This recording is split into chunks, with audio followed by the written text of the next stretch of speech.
Just sit tight, everyone. We're just waiting for a few more people to join. I don't want to share too much information before we have more friends on. Um, while we wait for a few, I feel like there's no harm in sharing some wins. I feel like that's fun to do, and it's what we normally do on our team calls that aren't open to everyone. So I say let's spend a few minutes and share a couple of wins around and see if we get any more friends joining us. Lindsay, could you plug in the chat to remind everyone to hop on? And then yeah, let's share some wins. So I'll go first. My win, I'm Brooklyn, if anyone doesn't know me. And my win was that I got to spend the weekend on Oahu. I live on the big island of Hawaii, and the inner island quarantines have opened up. So I was able to hop to Oahu and see one of my best friends, which was really, really nice. That's my win. How about we have Ashley come on and share a win? Do you want to share a win, Ashley? Hey, I guess big win. We put an offer on a house on Saturday, and we find out tonight between 7 and 8 if we get it. So, we've been doing this since November, trying to work towards our goal to buy our first home. So this is like really surreal. So that's Ashley, that's incredible. Congratulations. We'll all cross our fingers for you. You'll have to let us know how it goes. Oh, I That's will. so cool. Wow, congrats. That's such a huge win. That's an inspiration for sure. Do you want to pick on another person to share a win? Yeah, I'm gonna call out Sadie. Hi, I guess this is my first time ever being on a call. My win is I went paddleboarding up at a lake close by where I live, and I hit a pretty big rope swing that I'd never hit before because it kind of scared me, so I just did it. So, Sadie, that's awesome. Congrats and welcome to the call. It's so good to have you here. I love rope swings, but honestly, jumping off of things and like swinging off of things is definitely a fear of mine. So that's big. this is a big one that I've seen before in previous years, so I decided to say fuck it and do it. So it felt good. Heck, girl. That's what's up. That's a good win. It's so good to just live life on the edge and enjoy the simple things, right? Enjoy things that help us have that childlike joy still. So that's awesome. Thank you for sharing. Do you want to call on someone else to share a win? You can call on anyone that you see on the screen. Amy Lynn? Hello. My win is just making it on the call to check it out. I'm excited to hear some photo tips and to see all your smiling faces. Awesome. Jamie Lynn, welcome to the call. It's so good to have you. I'm excited too. Jaycob was able to teach us last month a little bit about photo editing, and it was so cool. And we were like, wait, we should share this. It's such a gift. So thank you for sharing that, and welcome aboard. Cool. Well, everyone, we can start to dive in. I see more and more friends dropping on. This call will be recorded, so you can share it with your friends, your family. If you need the call recording link, you can get in touch with your friend that invited you in. And with that, yeah, let's get going. So I see like a lot of our team here, which is beautiful. I know we have some new faces and new friends here, but essentially just before we let Jaycob take everything away, we're obviously the Life on Purpose Project, and we are just a team of digital entrepreneurs that work online, whether that is our full-time line of work or side hustle, something to help build up that financial wellness, which is really exciting. We use a platform called the Breakaway Movement as our online infrastructure to help run those businesses. So myself, everyone here, sorry, loud thing in the background. No one really had prior experience, but through our training, we were able to learn how we do what we do, which is really, really cool. And I know we all love to be here, but with that, a huge part of our job is just working online in the online world, sharing photos, sharing ads, sharing posts, like just marketing in general. And if you don't have a background with that, it can be pretty confusing. You don't know where to start, right? So we have incredible Jaycob, who is a professional photographer and has been for years, who is on our team, and we're super blessed to have him. And he's just going to share some photo editing tips, based for the beginner, someone who's just starting out, trying to figure out how to edit your photos, really capture a good photo, whether that's on your phone or your camera, if you have one, and then edit it just to really bring out all that is good about a photo and find that true art form, which is super cool. So without further ado, no more to say. Jaycob, can you please come on? Yes. Can everyone hear me? Yeah, awesome. Hello, everyone. My name is Jaycob Sierra, and for today's call, I'll try to keep it, going from different place to other, as we go. So have a pen and pencil definitely, because we will be taking some good notes. So let's get going. So photography, as many of you know, I have been working professionally for now about 5 years professionally. So like, dealing with customers and all that stuff. And what I've noticed throughout most of my time is that the more you internalize your knowledge, the easier it gets. So we're gonna go through some basics for photography. And if you guys want, this will be like just bullet point kind of thing. So if you want, just keep writing as I go. And we're gonna start now. So basics of photography. For your basics of photography, it's your message. What do you want to say with your photo? That could be what do you want to say at a specific time of day, at a place, and your subject, and what feeling that actual photo has. Example, Brooklyn's gonna go to the beach at sunset, and it's gonna show Big Island, and that's the message of the photo, Brooklyn enjoying sunset. Very basic, very simple. But you think of these things for anything, whether you're trying to relay a photo of yourself, of your pet, of your favorite skin product, of your K8, that wonderful K8, anything that you're trying to do, you always got to think of, okay, what's my time, what's my place, what's my subject, and what feeling do I want to relay?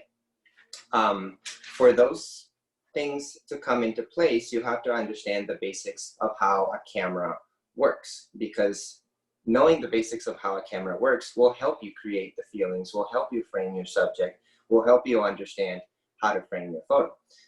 The first thing you need to understand about photography is that it's all about balancing light. And light is always available, but it always varies depending on where you are. If you go right outside, and right now it's 1 o'clock Hawaii time, it's really, really bright and the sun is right above us. So it creates really unflattering shadows underneath your eyes and your nose and over here. So it really doesn't help to create flattering photos at 1 p.m. But it does help at 6 p.m. when the sun is actually further down, and it's going to create nice flattering colors.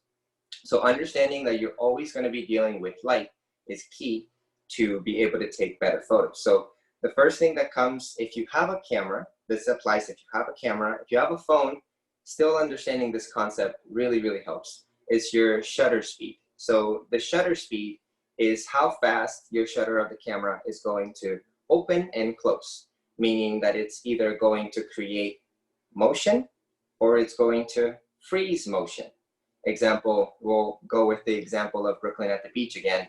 If Brooklyn is going to do a jump at the beach, right? And I want to capture that, I need to make sure that my shutter is fast enough so that I can freeze my motion, and Brooklyn's like nice up in the sky like that. Yay! But if I have my shutter really, really slow, then Brooklyn's just gonna look like a blob. Like it's gonna look really, really, really soft and blurry, and then you're like, oh, how come I couldn't get that photo? Well, your shutter speed, as well as that is going to decide how much light does come in. So the slower your shutter speed, the more light that it's gonna come in. The faster your shutter speed, the less light that is going to come in, right? So now that we kind of understood a little bit of a basic of shutter speed, we're going to talk about aperture. Aperture, in a very simple example that I can explain to you, is if I have my pen right here and my eye is the camera, whether that's your phone, whether that's your actual camera, depending on the distance of my eye, camera, and my subject is going to create a certain amount of blurriness in the background. So if my subject is closer, that means my aperture is really, really small, and it's going to be really blurry out. But if my pen is all the way out, everything starts to come back into frame, meaning my aperture is actually making everything in focus. So when you want to create, let's say, a portrait of yourself or a portrait of someone, and you want that nice blurry background with the smoothness and the circles and all that stuff, you need to have a small aperture number. Usually the photography language is called f-stop. F-stop, like f2.8 or f1.4 or f5.6. Those are all numbers that are used to describe your aperture. A good pointer is that anytime that you're trying to select the feel for your image, example, if I'm going to create a nice flattering portrait, usually go and adjust your aperture first, and then adjust your shutter speed and the next one that's coming up, the ISO, because the aperture is really what's going to create a feel. You know, if I want to focus only on the eye, I really need to have a small aperture, and then my focus is only drawn to the eye, right? Versus everything else, and then the viewer doesn't know where to look. So it's something really important to keep in mind when you're creating content, no matter what your subject is what do I want to focus and what do I want my viewer to see? And that's going to dictate my aperture and how much of that aperture I'm actually deciding on. The next one is your ISO, which is your sensitivity. Whether you have a phone or a camera, you need to be aware of how much sensitivity you're adding into your sensor. By that I mean is if your ISO is really, really high, lots of light is going to come in, and then, oh, well, Jacob, don't we want a lot of good light? We do, but it adds grain, and it's going to look pixelated, and it's going to look not so professional or not so clean. So you always want to keep your ISO at the minimum, like the smallest number possible. But if you have to bump it up, you know, sparingly and as you can. And then we go into editing later to understand how to fix if photos are a little bit grainy, or if you need to correct that. How are we doing on the chat, guys, by the way? I know I'm going a little quick. Let's see. Chat. Okay. I have a quick question for you, Jacob, on ISO. If you wanted to achieve like a film vibe, you know how film is kind of like classically grainy? Yeah. If you were wanting to achieve that, could you purposefully increase your ISO? Would that do? So I would say do it in post, because you can add grain in Lightroom. You know, but if you take it with a high ISO initially, the whole photo is going to have unnecessary color grain. And it's not necessarily like that transparent grain that looks like, ooh, that looks filmy.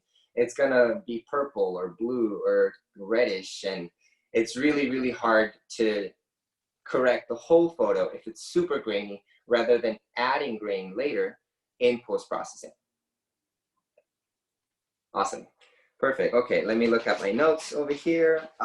So when you have a basic understanding of your shutter speed, your aperture, and your ISO, then let's say you arrive, let's go back to that beach example. Brooklyn arrives to the beach and it's 5 p.m. So it's like, okay, perfect. There's some really good light, not too harsh, not too low. Excellent. What's the first thing I'm going to set? I'm going to set my ISO, because I want the smallest number available to me, which means I'm going to set it at 100.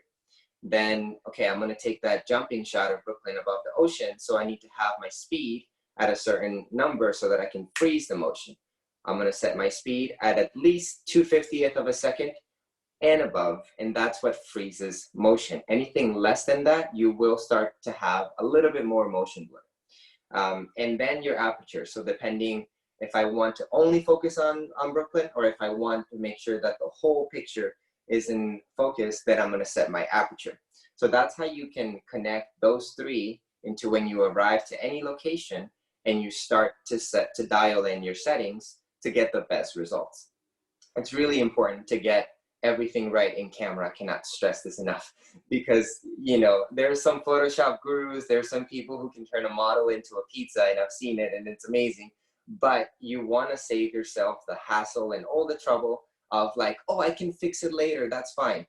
Try to get it as clean as possible and as clear as possible on camera, so that your job is way easier later in post. Okay, so let me look at my notes over here. This is also just more relating into shooting. The way I started photography, I only had phone.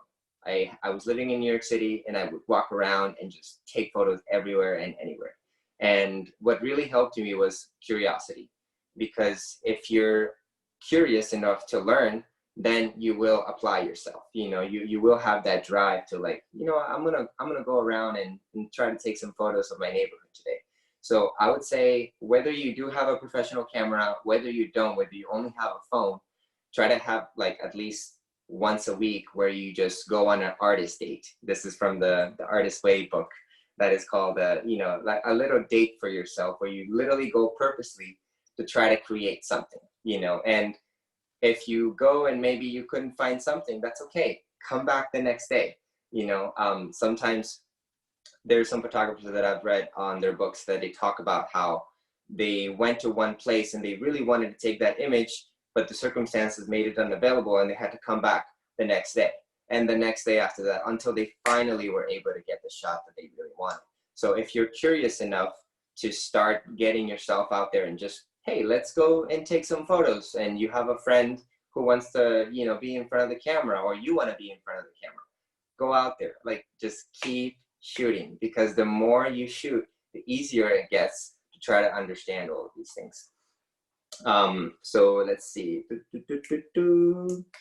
Now, art is the elimination of the unnecessary. When you're taking your photos and you're trying to think about the message that you want to say with your photos, remove all of that which is not a part of your message. So there is this one story that I read on one of the photography books that I've studied, that the student went up to the teacher and said, look, teacher, this is my image. And then the teacher started looking at the image and he said, why is that garbage can there? And then the student said, oh, because it was there when I took the image. And it's like, the teacher said, no, you left it there. You decided for the garbage to be there. So when you think about your image, you have to decide, like, is everything that's there, is that what I want? Is that what I really think that that's going to be my image that I want to relay? Whether that's, you know, a landscape, a portrait, whatever it is that you're trying to create, make sure that your framing is intentional to where it decides like, okay, like, yeah, I did want every element that is in this image.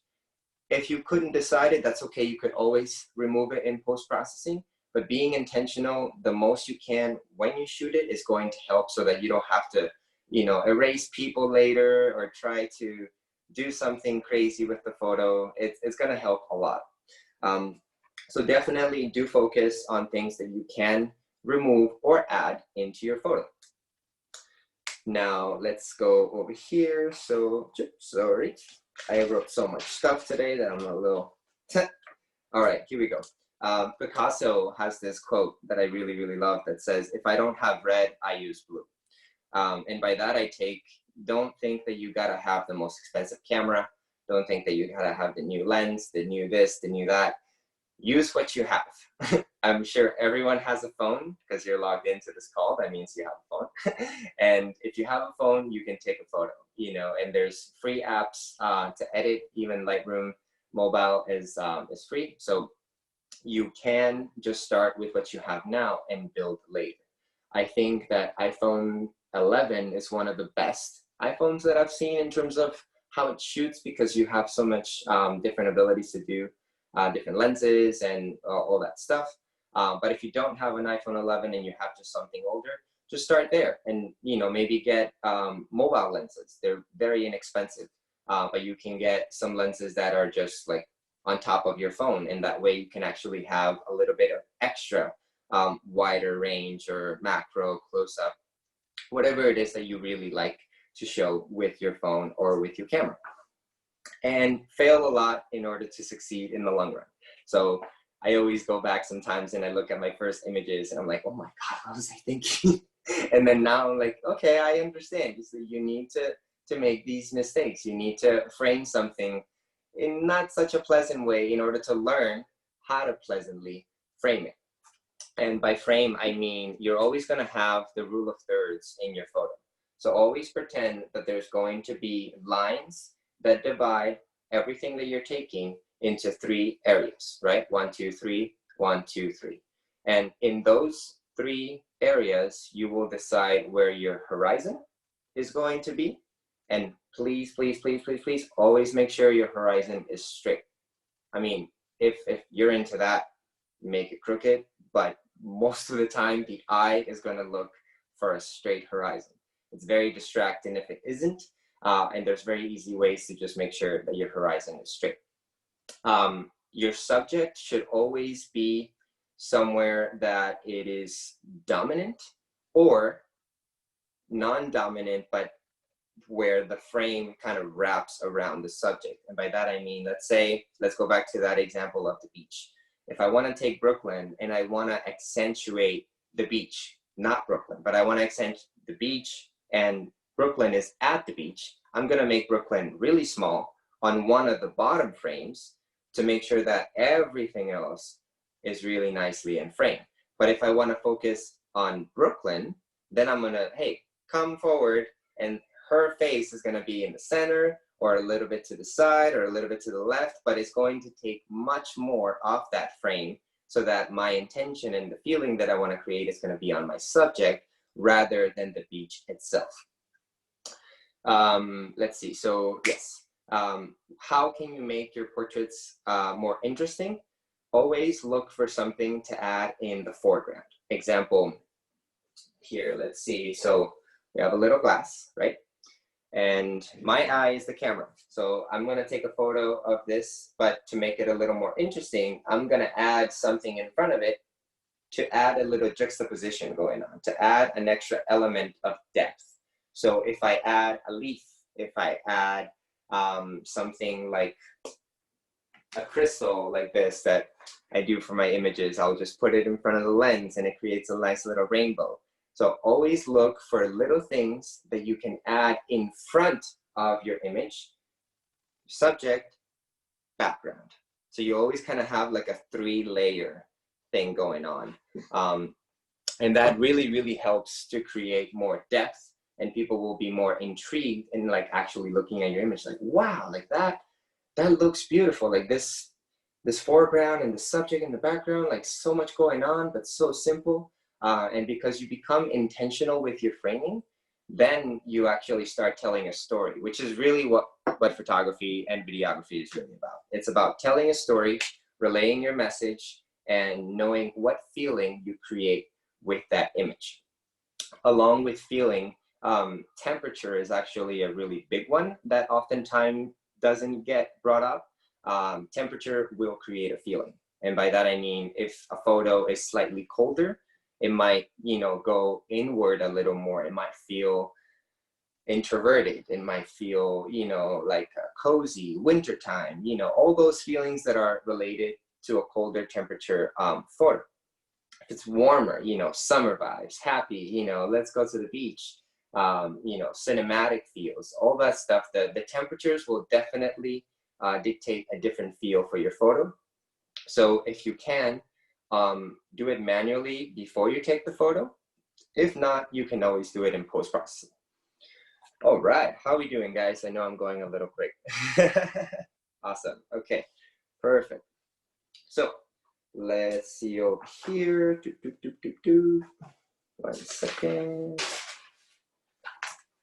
All right, so showing what's important for you really helps in your photography or in your videography. Like example, I'm not gonna go and try to shoot something that I don't necessarily love or that I don't necessarily like get excited for, so make a list of certain things that you do like, oh, I like going to the park, or I like, going to the beach, or I like going to the supermarket, or I like streets that have graffiti on it, or I like, taking photos of people. I like taking photos of dogs. I like taking photos of leaves. Whatever it is that you like to do, start there and then build out. And you will notice that, oh, maybe I do like certain other things. You'll discover along the way, but start with the things that you do like so that you at least get excited when you're going to shoot, and you will edit them.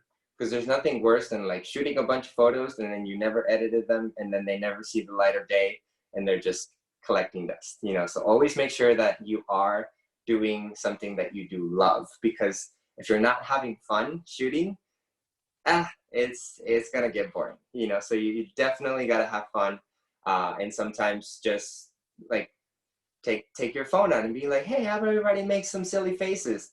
Shot, boom, everybody just made a bunch of silly faces, and it took a second, but it showed a feeling. It showed something that you love doing. And especially when it comes to documenting like our lives, like on a daily basis, you don't want to overthink that whether or that like reflects who you are. Like example, if I am fire spinning, I'm never gonna, think about it twice if I want to share that. Of course, it shows who I am. Of course, I love it. So I'm gonna take a photo of that and share it. So always look at your talents, look at what you like to do, go from there. Okay, let me see. Let me go back to this other side. All right, so finishing off on PhotoWise, then we'll start going on into Lightroom. Symmetry is really, really huge. You always want to make sure that you have either guiding lines along your image or straight leaning lines into the center or to the eye. Example, let's go back to that beach. If I'm at the beach and Brooklyn is there, I want to make sure that my horizon is somehow at least symmetric to where Brooklyn is going to be standing. I don't want the horizon to either be too high or too small to where it makes Brooklyn look kind of weird. So always think about like, okay, where am I? Where are my lines? Where are all the leading lines? You can be at a supermarket, and if you're looking at the aisle, it's literally going, like this. So that's your leading lines. And if your subject is right on the center, your leading lines are going to be leading to your subject. So it's almost like a subliminal message to where you grab those leading lines to your subject, and then your viewer is going to, oh, wow, like that looks beautiful. But they didn't even know that you intentionally grabbed those leading lines for your subject. And I'll be showing you guys when we go into the screen share into Lightroom, what I mean by that a little bit further. And yeah, that kind of covers a little bit on some basics of that. In terms of gear, I would say, of course, if you have a phone, start there. If you do have a camera, always shoot in RAW, because JPG will compress your files really, really small. And if you want to edit and get some nice, vibrant, popping colors, the image is not going to hold as much. So definitely shoot in RAW anytime that you want to get the best results. And just for organization purposes, always, always, always, always, until you get one, get a hard drive or an SSD. This will save your life in order to back up your images so that they're always organized and that you know how to find them. An easy way to always organize your images is to date them by year, month, day, and name of the shoot, all in the same folder. I can show you guys in the computer in a little bit if you guys want. But that will help you navigate throughout your shoots. Example, like if you're traveling, let's say you're living your life of your dreams, making money online, woohoo! And then you're traveling, and all of a sudden you don't know how to organize your images, and they're all everywhere. And so always make sure that if you can, make a little folder starting by the year, then the month, then date, name. And that will allow you to just quickly go through them and really, really, really make some easy organization. All right, so I think that should be good on the notes for this. Before I go into Lightroom, questions, so that when we go into Lightroom, we're not having to go back onto that, or all good? Okay, all right. Let me see if this screen share works. Oh, Brooklyn, it says only host can share screen. Let me assign you as a host really fast. I should be able to do that. Okay. So give me 1 second. Yep, you're good. Please hold, everyone.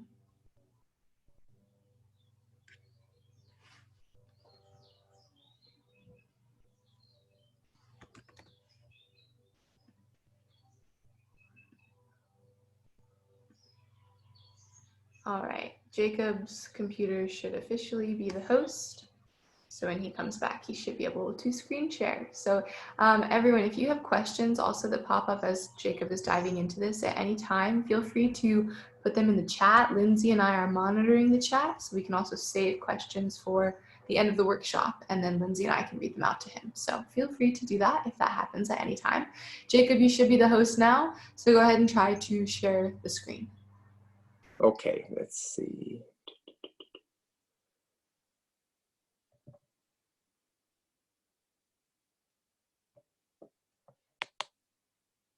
Can you guys see? We have just turns off your camera and says Holly's iPad. Do you have the Okay. share screen button towards the bottom where it says next to it should be like participants chat and then a share screen? Yeah, it says share content in that way, and I'm pressing it. One Does it say second. desktop anywhere? Because you can Does it share. say what? When you hit share screen, it should pop up with like options to choose from, and one of them should be shared desktop, and that would be the one you'd want to go for. Yeah, let me see. So if it doesn't do it on the iPad, then I'll have to do it on my computer, because I did it last time on my computer, but sorry guys, real That's quick. okay. Take your time. I wanted to add real quick, for those of you that aren't familiar with Lightroom, it is a free application that you can download. So it's just called Adobe Photoshop Lightroom, and for your mobile device or your laptop. So I would definitely recommend doing that today if you haven't already. It's an awesome app, and you can create your own presets as well. And while Jaycob is still searching stuff up to make it Can you happen, guys see now? still says Holly's iPad. Still says Holly's iPad. Okay, here, shoot. You're Because good. when I press share content, then it says just Zoom and photos. So it doesn't really give me the option to share my desktop. Okay, maybe because it's technically not a desktop. Is there like a share screen button, or it just says Zoom and photos? Yeah, it says share screen. Then when I press screen, then it just says photos and Zoom. Let me see, start broadcast, 1, 2. Let's see if this one works. Okay. Hey, I can see your screen. All right, we figured it out. Awesome. Woo-hoo, thank you. Okay. All right, continue. Okay, perfect. 1 second. So here we are inside of Lightroom. I chose these images today to edit with you guys. Some of them are a little bit harder to edit, and some of the things that I spoke to you about in the beginning will come into explaining for these ones. So let's start first with a nice little drone shot that I took yesterday. I just got a drone. I'm super excited, and I wanted to take a little sunset photo. So I'll just go over some basics without applying presets yet, and then we'll go into presets later. So this is Lightroom Mobile. This is the exact application that will be on your phone. Lightroom CC Classic is the deeper version for your computer. So everything you do on this software, you can do it even with a deeper level on the Classic version on your desktop, but that one you do have to pay for it. So this is the mobile version that you can use on your phone, on your iPad, on the go, and it's super, super easy. So let's get started. The first one that you always want to go here is into your light. The light is going to dictate your exposure, contrast, highlights, shadows, whites, and blacks.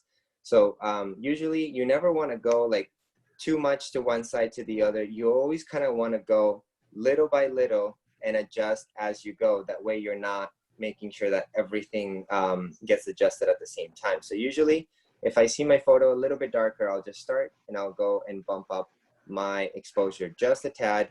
Then if we look over here by the sun, you guys see the sun, how it's a little bit too bright.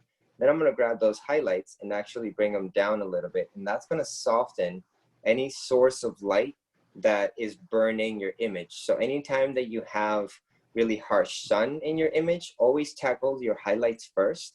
If I really get them down, then it starts to kind of be dull, and I don't want that. I do want a good pop.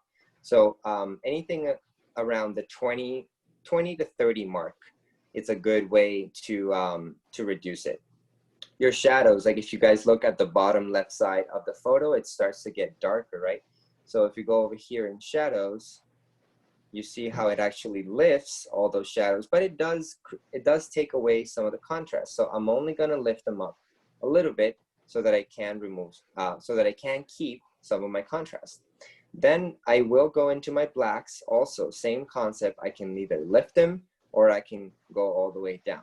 I'm going to lift them in this case because by lifting my blacks and adding contrast, I'm not making the image too dark, but I'm actually making it just a little bit flatter so that I can pop up more contrast. So these are like some minor adjustments that I would do to this image real quick. And if I press and hold, you guys can see before and after, before and after. And we just did a quick adjustment on the light side. Now, we can go into the tone, into the curve right here a little bit later, but let's just adjust some basics on the temperature. Now, color is going to be your best friend because this is where the magic happens. If I want to create an image that has a warmer tone, I can go ahead and take my temperature all the way to this side. If I want to go cold, I can go all the way to this side. So when it's neutral, I can double click it. It brings it back to neutral. This image is a beautiful sunset, so I'm going to create it a little bit warmer. Not too much because then I start to lose my blues, and I don't want that. So I actually like the 5. And then there is a little bit of pink around the water, if you guys can see. So for that, we are going to actually go the opposite way of my tint. So instead of going this way where it makes it more pink, we're actually going to go the greener route, just a tad, so that I can keep my blues the way they're looking. Now this is before and after. And a good trick, if you guys are ever confused on how to use vibrance and saturation, use it sparingly, very, very little. Use vibrance more than saturation. The reason why is because it's going to make your colors vibrate naturally, but it's not going to oversaturate them how this does. That looks kind of like a little kid painting it, right? So if you go back to your 0 and your vibrance goes up and your saturation goes down a little bit, you can actually keep going with your vibrance all the way up, and you're still creating a nicely saturated feel, but you're not doing it through the saturation panel. You're always going through the vibrance and then either reducing your saturation or leaving it close to neutral. That's the tip that I've kind of figured out myself, and I've seen how other people use it. But you guys are more than welcome to experiment and see if you like better using saturation than vibrance. That is all up to you guys. Now, the white balance, you can always customize it, like either auto, which the software will actually do its thing and put it on a neutral white balance as it thinks or as I shot it. And you can always grab this little tool right here, the little painting tool, and then I can put it on the whitest part of my image, and that is going to select a white balance. I already manually did it, so if you manually do it, you don't need to do this. But if you're trying to just like, okay, I want to set my white balance with the whitest part of my image, and dark and neutral area. Let's see. There we go. You guys see how it thinks that that's the white part of it, and then it changes the whole image. And I can move it around, and it's going to start setting different white balances around my image. So always experiment with this little tool. If you do want that or not, you can do an undo, and then you just go back to it. So let's see. Oh, a cool one is this little wheel right here where you can actually start to color mix. So if you guys see, we have a nice yellow and orangey going on by the sunset. So I'm going to select my orange, and the hue is going to dictate the color that is going to take. If I want it a lot more green, yellow, or if I actually want it more reddish, right? So that red actually brings in a nice dimension to it. Not too much, but just enough so that the colors start looking more rich. My luminance is going to dictate how bright or how dark those colors start to be. So I actually want them to be a little bit brighter. And then my saturation, if I want it to be more saturated or not, I think it looks good. I don't want to touch it, so I'll leave it at that. We do have some yellows too, so same thing. If you go on one side, it's going to dictate which hue it's going to take. I think I like the orangey red feel that we're having right here. So let's leave it around there. And my saturation, if I want to take it up a notch, just a tad, that looks nice. Now let's go on the blues, since we have the water right here. So it's actually, the water is a different color today. The sky is getting recognized as the natural blue, and that happens all the time. So you can either start there if I want my blues to, you know, be funky, or if I want them to just be neutral. I can lift them up or I can darken them, depends on what I want to do, and saturate them. You know, if you oversaturate anything, you see how it starts to get pixelated. So you never want to do that. So always just add a little bit so that you don't have so much pixelation. And I'm noticing that there's actually some pink, and that's because of the noise. Remember, this is I took this image with a high ISO. So that's the price that you have to pay when you raise your ISO. You get some noise that looks really grainy and purpley on one of those photos. So I'm actually going to try this and see if it works. I can grab my purple and then desaturate it and see if that actually helped a little bit. There we go. It's still there. That means we'll have to mask it. I'll show you guys how to mask in a second. Let's go to the aquas over here. And I think the water is a funky color, but that's looking nice. There we go. Perfect. So if you guys see before and after. So we didn't need to go to preset land. We just did some minor color adjustments, light adjustments, and already the image is taking body. It's looking nice. For brushing, you guys are going to select this little circle right here on the side. Select plus, and then the first one is going to be your mask. So I'll explain this real quick. This right here is going to select the size of your brush, depending how big you want to make it. This is the feather. The feather is just how obvious you want to make it. That looks like a really, really strong circle. This looks like a circle that kind of fades out, and then it just gets blurrier and blurrier and blurrier. So depending on the effect that you want to do, like example, we're about to mask the sky. I don't need it to be that pronounced, so I'm actually going to leave the feather right around the 40% mark. Then my flow is how strong I want it to be. So anything that is at 100 is a really, really strong flow, like you'll see it 100% of the time. Anything that gets lower, the flow gets smoother, so it's a very light mask, and you don't have to worry about it being too obvious. But because we're doing the sky, I do want a strong mask. So once I've selected these three things of how I want the mask to look, then I can actually start painting. So I'm literally just dragging my finger all across the sky. Oops, let's see this, and just keep going until you hit that horizon. You can zoom in if you want to make sure that, oops, undo. And then you keep on painting.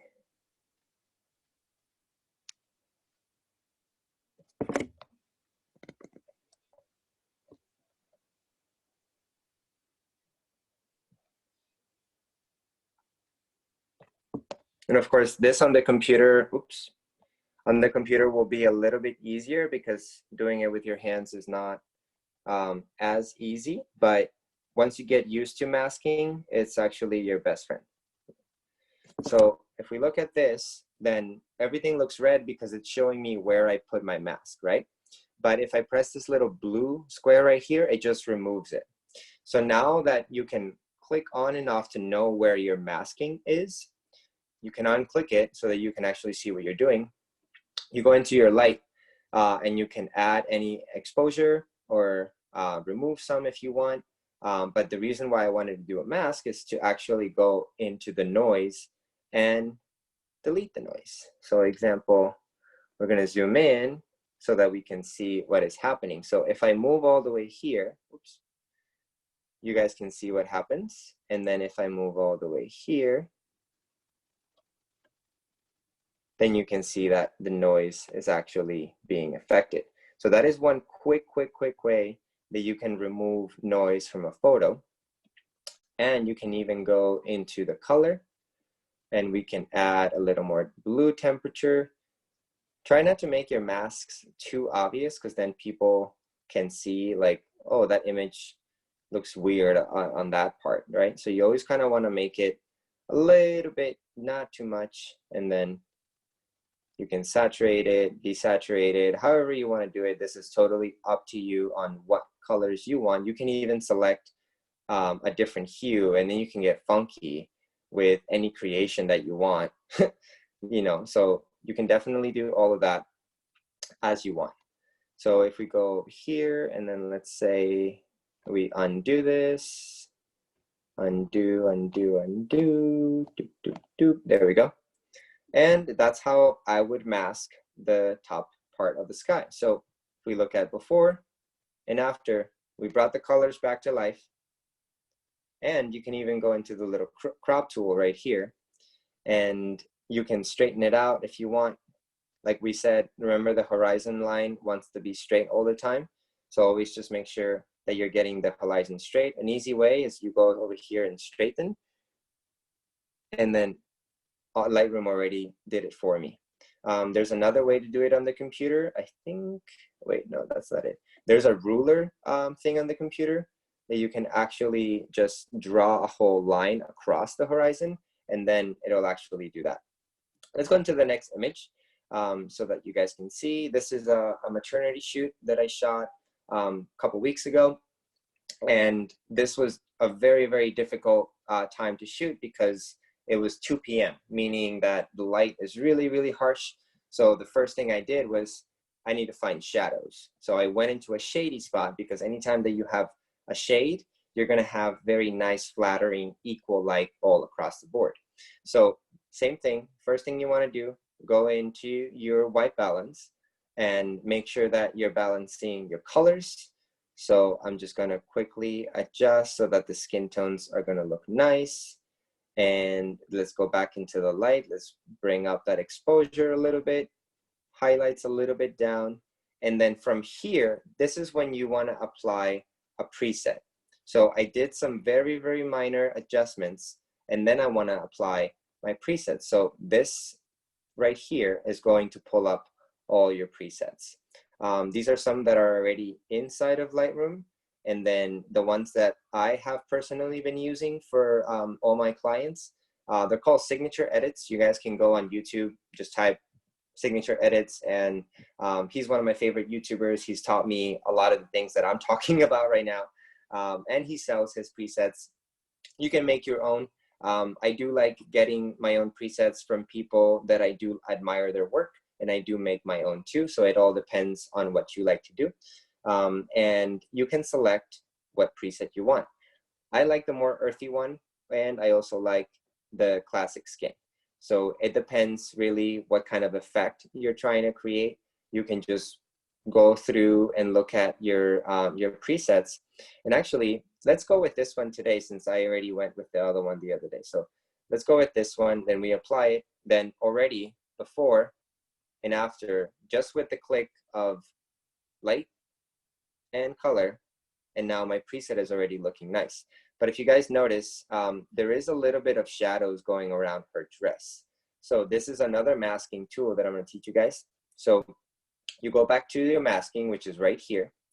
Oops. And then you press the plus on the left side, and you're going to go into the square. So what the square does is that you're actually going to go and drag it across the screen, just like this with your finger. So you drag it across, and that red line is showing where it's going to be affected. So I can move it all around if I want the whole thing to be affected, or if I only want a specific area of the photo to be affected.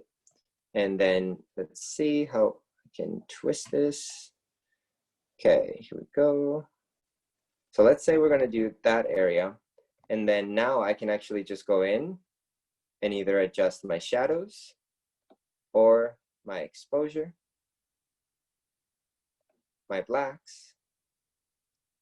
And that helps out a little bit. It makes it a little bit dreamy too, because there's like some light This is when I put the crystal on the left side. So it makes it nice and dreamy. Then we can actually put another one on this side.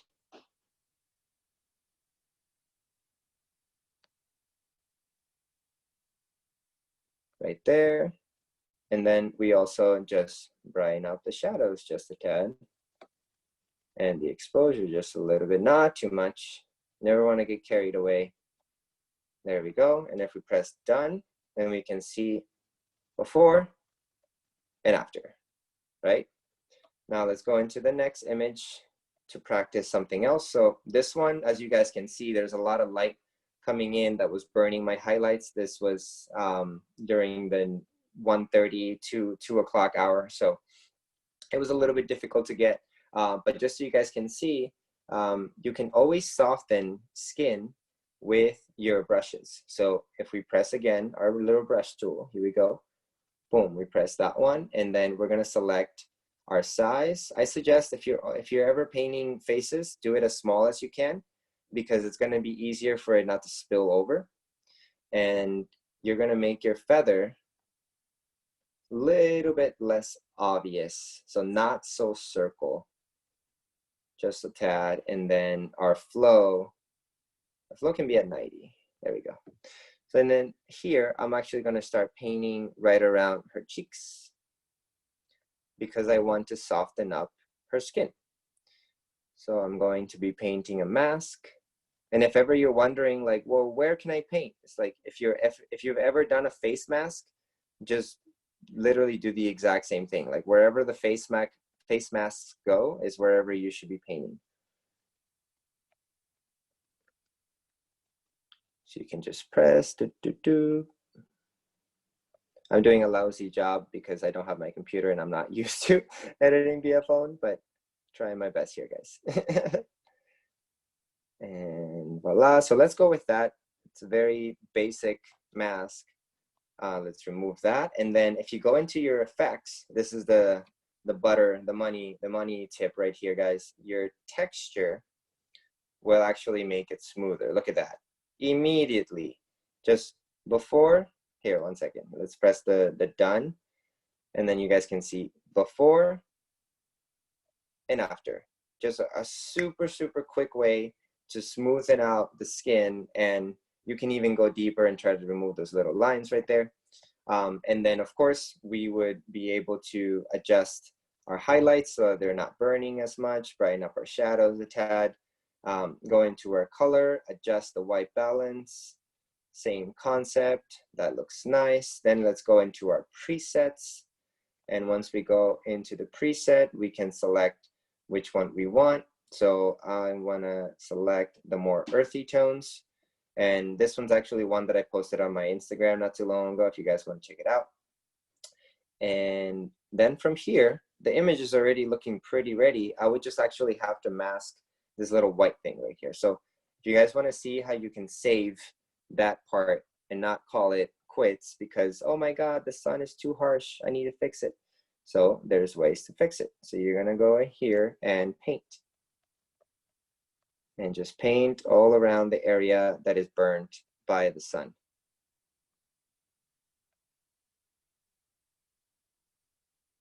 Okay, that's a quick one. Oops. All right, now if we go over here and then we bring down the light, bring down the exposure, not too much.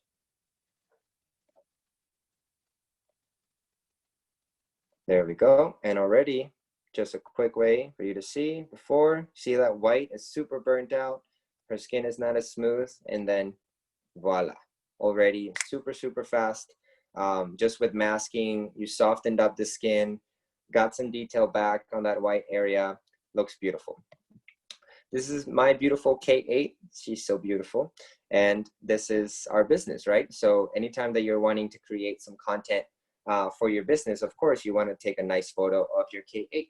So let's go right ahead and adjust our white balance. So let's go over here first, not too warm, not too cold, not too pink, not too green, just right in the middle. Then let's brighten this up a little bit. Shadows just a tad. blacks a little bit too. And my highlights, I will bring them up because it actually looks nice with the white. Then of course, same concept, we go into our presets. And I'm just gonna select the clean and classic one. That one looks all right. I actually don't really like it as much. This high dynamic one looks good. I'm actually gonna add some more color to it. So we go back into our contrast, and I'm actually gonna add contrast back into it. That's looking a little bit better. And if you guys see over here, you guys see this pixelated. This is because the light in my apartment was really low and I needed to bump up my ISO. So same thing, if you bump up your ISO, know that you will have to clean it up later in post-processing. So if we want to clean up that noise in the background, we're going to make a nice little mask again, and then just paint around all of the area that you want to remove the noise from. For the sake of the tutorial, let's just go to that little specific area. We go into detail, noise, bring it down. You can even bring the sharpness down if you want, and your texture as well. And already we went from that before and after. So that looks a little bit brighter, looks better. We can even go into the crop tool, make it a little bit straight. Perfect, voila.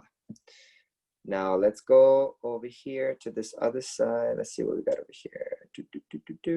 So my girlfriend Holly is a beautiful dancer, and we took this shot when we were dancing around the woods in Austin. So if you guys see what we were talking about in the beginning of how you have your subject in a place, in a time, and the subject is doing something with motion. So I needed to freeze that motion. That's why my shutter speed was at a certain speed. My aperture created the blurriness in the background. So I needed to purposely select the aperture that I wanted. And I needed to purposely frame everything I wanted so that I'm only focusing on her with a gentle background in the back so that it's not too distracting. Same concept, we're gonna go into our exposure just a tad, a little bit, bring our highlights down because all of that white is really, really bright. Let's bring some contrast back into the image. And then our white balance also, we can make this a little bit warmer with a little bit more pink. That looks really nice and warm. And then same thing, we go into our preset packs. If ever you guys don't have paid presets, there's a ton of presets online that are free. Just literally Google free Lightroom presets and have fun downloading so many, because that's what I did. So there's tons of free content out there, and you can always select the ones you want. So let's go with the more earthy tones right here. Beautiful. Let's readjust that white balance, because I can go ahead and manually dial it in after I've put in my preset.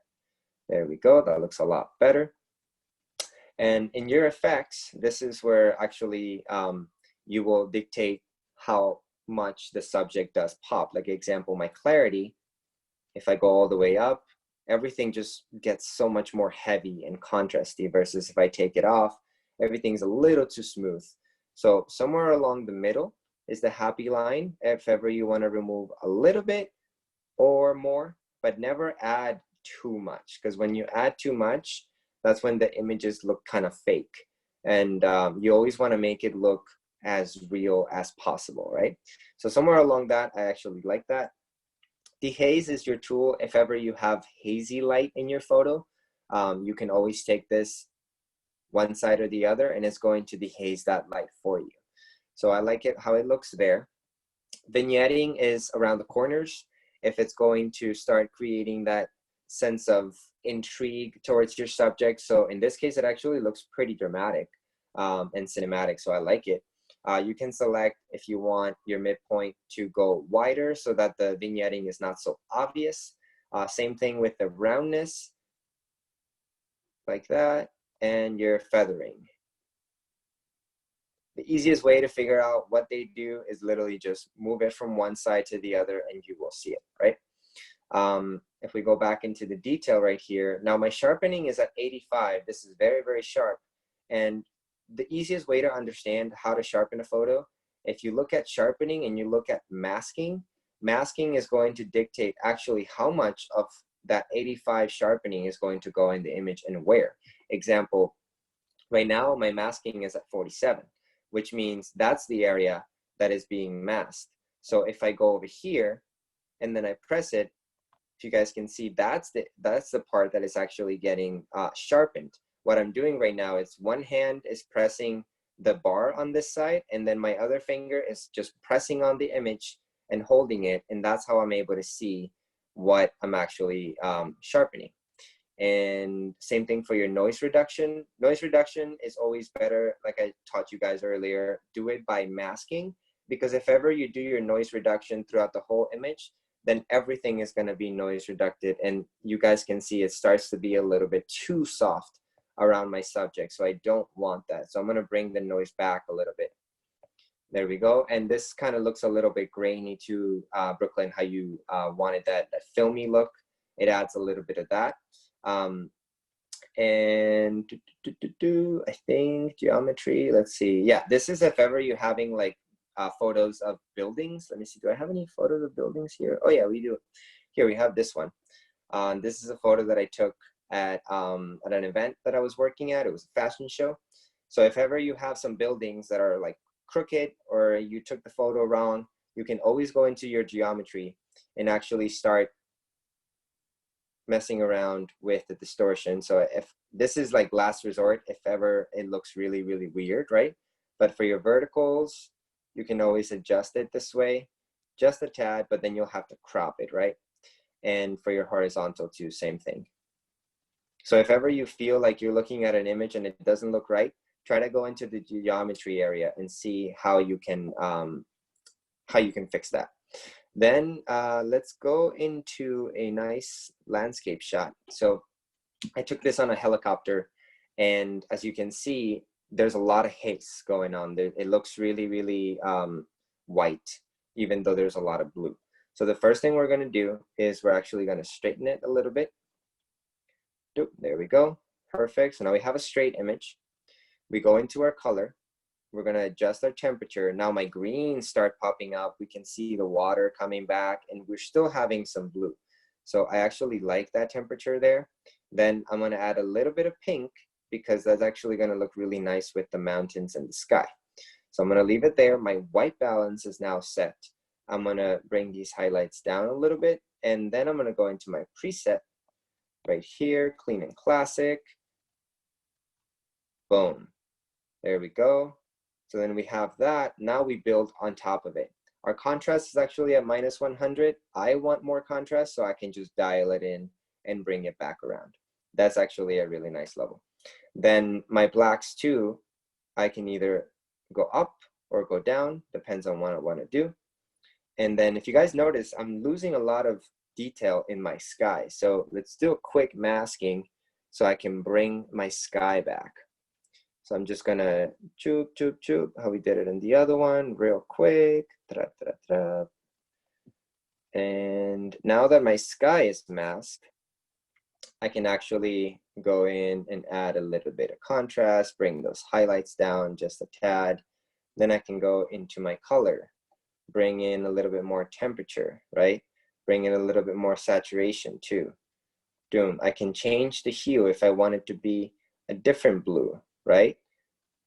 I can go a little bit more around, wait, almost, there we go. There we go, perfect. Oops, there we go.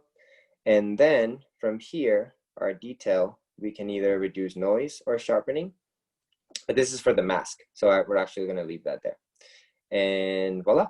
So if we press done, we can see how quick before and after. We just took that amazingly from one side to the other, just with a little bit of masking, a little bit of light adjustments, temperature adjustment. And as you can see, composition-wise, how we were talking about earlier, you can see that my image can actually be placed in those thirds that we were talking about, the rule of thirds. As you see, the horizon actually divides the image really nicely, and my leading lines from the mountain are leading towards the horizon. So if ever you're trying to guide the viewer, you're always going to look at your leading lines and see, are they telling a story? So in this case, it is telling a story, right? How are we doing on time, guys, by the way? Jacob, we are a little bit over, but you're welcome to wrap up and share whatever else you want to share. And with that, we have a couple questions too. So once you're done, we'll ask you a few questions. Okay, I guess, here, let's see. Last little image that I could probably show. Let's go with this one. So this one was a wedding that I shot, and same thing. You have your subject right here, right? So as we were talking, you want to tell a story with your images. So in this case, I walked all the way back, captured nicely all the sky, the mountain, and my subjects are actually on the bottom third of my frame. So you select where you want to put your subjects. Then once you frame them, make sure your horizon is straight. So you see my horizon is nice and straight. And then my sky actually looks really big. So I'm guiding my viewer to see the subject, but to also look at everything going on with how I intentionally framed. So that's the one thing that you always got to keep in mind, is the way you frame tells a story. The way you tell people what to do tells a story. If you are wanting to create a feeling, right? You tell someone, like, focus on this sort of feeling, like tell them what to do, or tell yourself what to do, so that you can tell the story that you're trying to create. Example, this shot right here of Holly that I took, I just told her, I was like, just play with your hair and dance. And this was one shot of many, many, many shots that we took. But this is the one where I got some really nice framing. Her legs are really nice. Her hands are beautiful. Her whole expression is really nice. And if I'm going to just quickly edit it a little bit, same thing, exposure, bring up the shadows so that I get some more detail on those greens, bring that white balance around, make it a little bit warmer, a little bit pink, boop, preset, same thing. We can go actually into the more earthy, done. And then from here, we can actually go into the effects, and I can add a little more clarity, or I can remove. I can do this one right here. So if I do boom and brighten up those shadows, you guys can see, voila, there we go. So in just a minute, you took it from there to there. And once you're ready, then share to, and then it's rendering the photo, and voila, you can either text it to yourself, send it, save it on AirDrop, email it, whatever way you're trying to send your images. And I guess that should be it for the Lightroom area. Let's open up the questions. Incredible, Jacob. That was so intense. I think I took like 4 pages of notes, even though we did the same thing just a few weeks ago. So thank you so much for that. So we have 2 questions that I'm going to read out really fast. I believe the first one was from Kaylee. I should have written down when I copied and pasted. But essentially what they said was, so my constant problem is I get really excited about, 1, keeping the colors as close to reality as possible to properly capture the moment, but to also, 2, keep a consistent color trend or overall feel on my feed, which may contrast one another. So how would you guide someone with my problem to be able to choose between keeping the image true to itself versus your own branding? I see. Okay, I would say choose your branding over keeping the images close to the eye as possible, because sometimes, like, I can look at a certain image from one photographer that I like, and I know he took it, and I know he edited it because of the color scheme that he chooses, or that she chooses to edit with.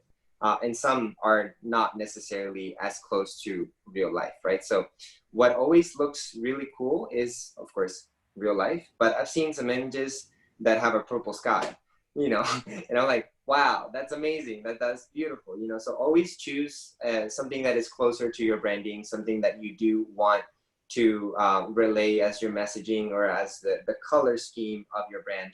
That will help out a lot more than always trying to keep it real, like real eye, you know what I mean? Such a good answer, Jacob. Love that. With that, building off of his expertise, something that I found that helped me is just figuring out what are the 3 to 5 main colors I like to use in my photos. Right. And once I have those, then like in mind, I'm going to shoot with things like that. So I really like different colors of blue. So my goal is like whenever I see a good blue or I have a photo op with that good blue, it's capture that. If I don't have that, wear that blue, you know, incorporate the Right. colors you want to see. That way you can try to edit more closely to reality as well. That Right. was so good, Jacob. Thank you. And then there's another question. This one was from Charlotte, and this one's good. I needed this as well. So when she edits the light/temperature before applying a preset, does it undo the previous things that she adjusted? Because after she applies the preset, then she goes through and readjusts everything again. Got it. So your white balance needs to be dialed in first in order to have a successful preset. If you apply your preset without your white balance being fixed, then you know it's gonna go everywhere and the colors are not gonna really look nice. In terms of your exposure, contrast, highlights, shadows, blacks, all that stuff, they will get moved around because of the preset. But the main thing to focus is your temperature. That is the number one step before you apply a preset. Always make sure that you have color corrected. Example, if I took an image outside and it's really orange, like more warmer than it needs to be, and then I apply a preset to that, then it's going to take that orange and take it everywhere. And it's going to kind of make it a little bit worse than it needs to be. So always bring your image down to a neutral white balance or the white balance that you really want it to look like, then apply the preset. Incredible. That was so good. I was also wondering the same because normally when I apply preset, I just preset and then edit because I wasn't sure. I thought maybe it got undone. So that was really helpful. White balance, temperature, get that stuff set so the preset can actually take hold as mintily as possible and then all your colors. Sweet. So good. Exactly. Does anyone else have any other questions for Jacob? I think that those were the only 2 that popped up. Lindsay, did you catch any that I missed?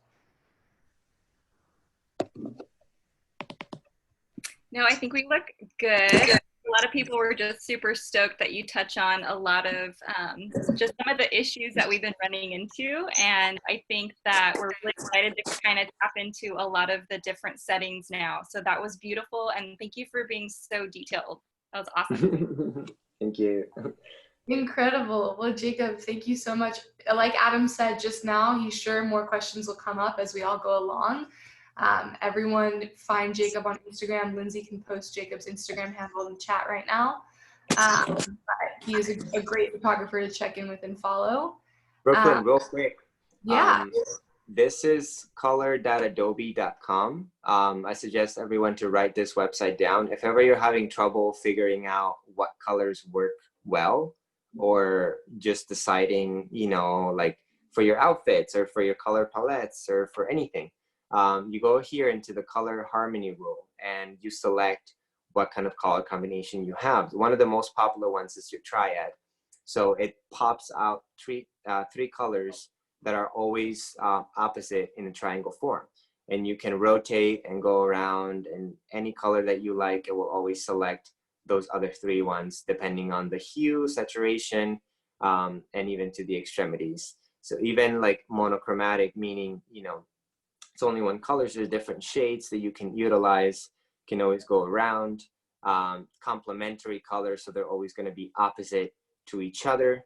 So you can always go around here and find a good color combination that works for you. Wow, that's incredible. Thank you for sharing that. I just wrote that down too because that's going to be so helpful and I'm going to use that. Color.adobe.com, everyone, life hacks. Yes. So wonderful. Well, Jacob, thank you so much for sharing. And for everyone watching this, whether you're watching this live or watching the recording, thank you for joining us. Hopefully, whether you are seasoned in photography and editing or brand new to it, you can get some great photos because of this. That's our goal. And then with that, if you work with us, like, we love you guys. If you are yet to work with us and you're interested in working with, you know, your coach or your mentor, your friend, whoever invited you to participate on this call, we have more trainings and videos just like this available in our platform over on Breakaway Movement.